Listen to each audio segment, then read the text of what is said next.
Washington. When the White House wants to gather evangelicals for one of its many issue-specific listening sessions, the Rev.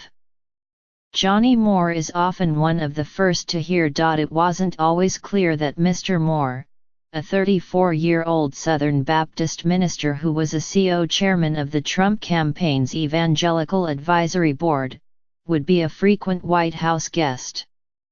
Some critics, and even some evangelicals, wondered whether conservative Christians' sometimes uneasy alliance with the Trump campaign was a marriage of convenience that would be abandoned after Inauguration Day. But 1 year in, conservative religious leaders are hailing the president's actions in office. This White House, the front door is open to evangelicals, said Mr. Moore, who estimates that he has visited at least 20 times since Mr. Trump took office, averaging nearly once every other week. It hasn't been evangelicals reaching into the White House. It's been the White House reaching out to evangelicals. Not a day goes by when there aren't a dozen evangelical leaders in the White House for something. This week will be a culmination of those ties. On Thursday, Mr. Moore will join what he calls the Super Bowl for Peacemakers here, the annual National Prayer Breakfast, where around 3,000 clergy members, politicians, and business leaders will eat, network and listen to speeches, including one from President Trump. Mr.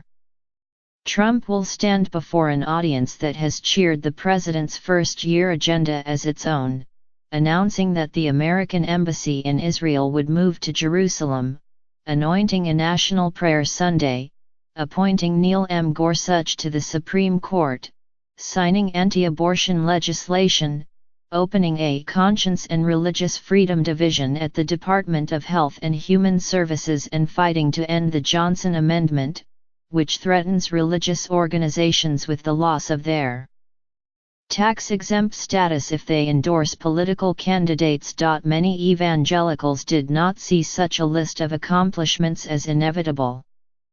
Mr. Trump's formal Evangelical Advisory Board ended with the campaign.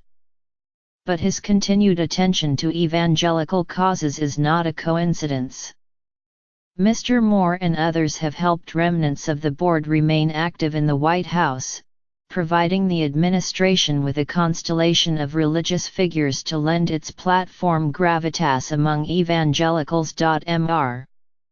Moore, a former Liberty University vice president who now lives in California, is one of around a half-dozen original members of the Evangelical Advisory Group who pays regular visits to the White House, which can start with policy briefings from West Wing staff and agency officials and end with impromptu visits to the Oval Office, where Mr. Trump and Vice President Mike Pence will banter, then pray, with them. The group, which also includes Tim Clinton, Robert Jeffress, Darrell Scott, Samuel Rodriguez and Paula White, who has been called Mr. Trump's personal spiritual advisor, is a frequent and influential voice in the ears of senior administration officials.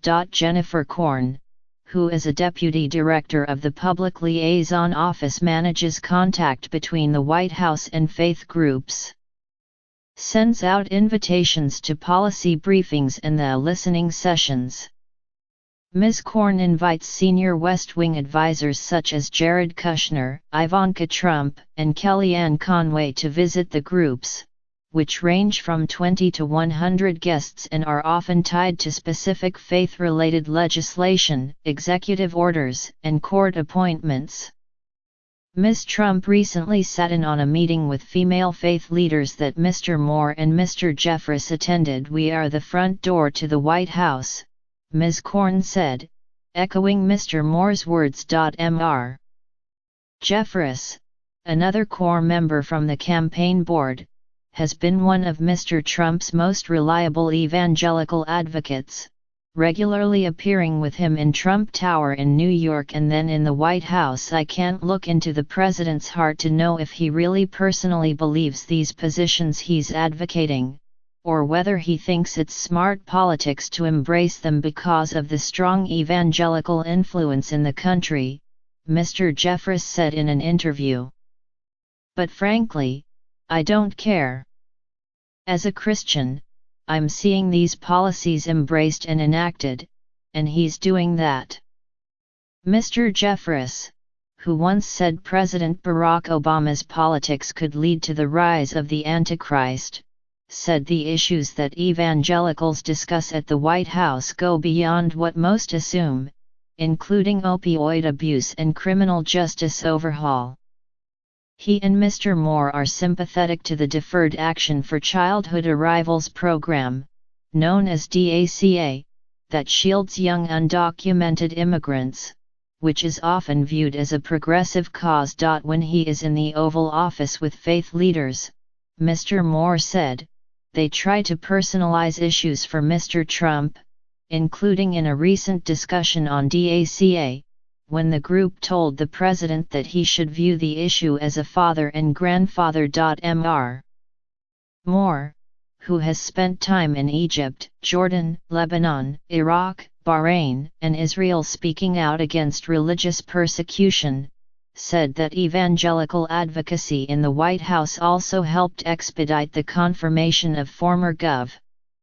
Sam Brownback of Kansas as Ambassador for International Religious Freedom, a post for which he and the core group of evangelical voices in the White House had long pushed. Evangelicals voted heavily in Mr. Trump's favor in the presidential election and, polls show, continue to back him. Evangelicals were so great to me, Mr. Trump said last year. Yet the symbiosis between conservative Christians and Mr. Trump was never perfect, and some of that tension has lingered into his presidency.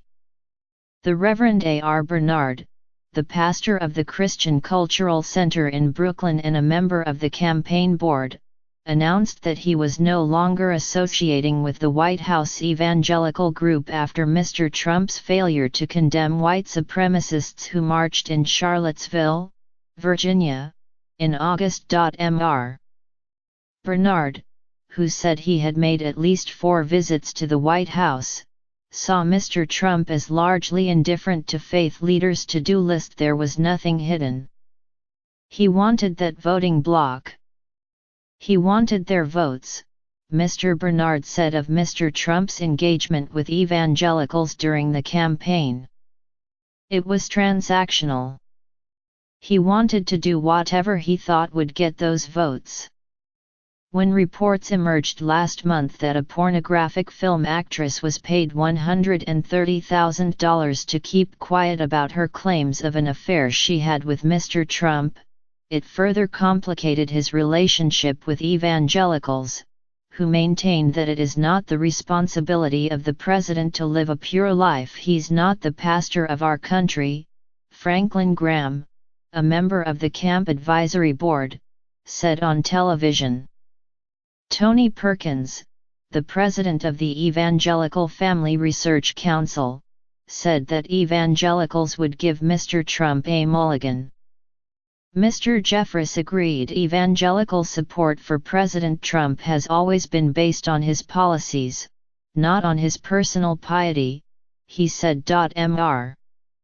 Scott, a pastor at the New Spirit Revival Center in the Cleveland area, is one of the early members of the campaign advisory board who continues to visit Mr. Trump in the White House.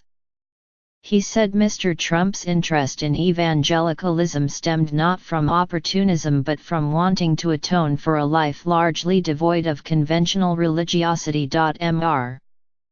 Scott said that the president's bluster was withheld when he visited with faith leaders, and that Mr. Trump would often apologize if he cursed in front of them. I find his reverence for clergy very old school, Mr. Scott said. When he's in the room with clergy, he adopts the position of the lesser. He seems to regard the clergy as the greater. Mr. Trump has the view of, while you guys were off pursuing a higher calling, I was off building buildings, Mr. Scott said. Now it's time for me to catch up. This week, as he shuffled from meeting to meeting and dinner to dinner ahead of the prayer breakfast. Mr. Moore said he hoped Evangelicals' new clout in Washington would give them a new face. People sort of think of Evangelicals as these bumpkins. That always drives me crazy, Mr. Moore said before he dashed out of a downtown Washington cafe. I think we are far more informed than people give us credit for.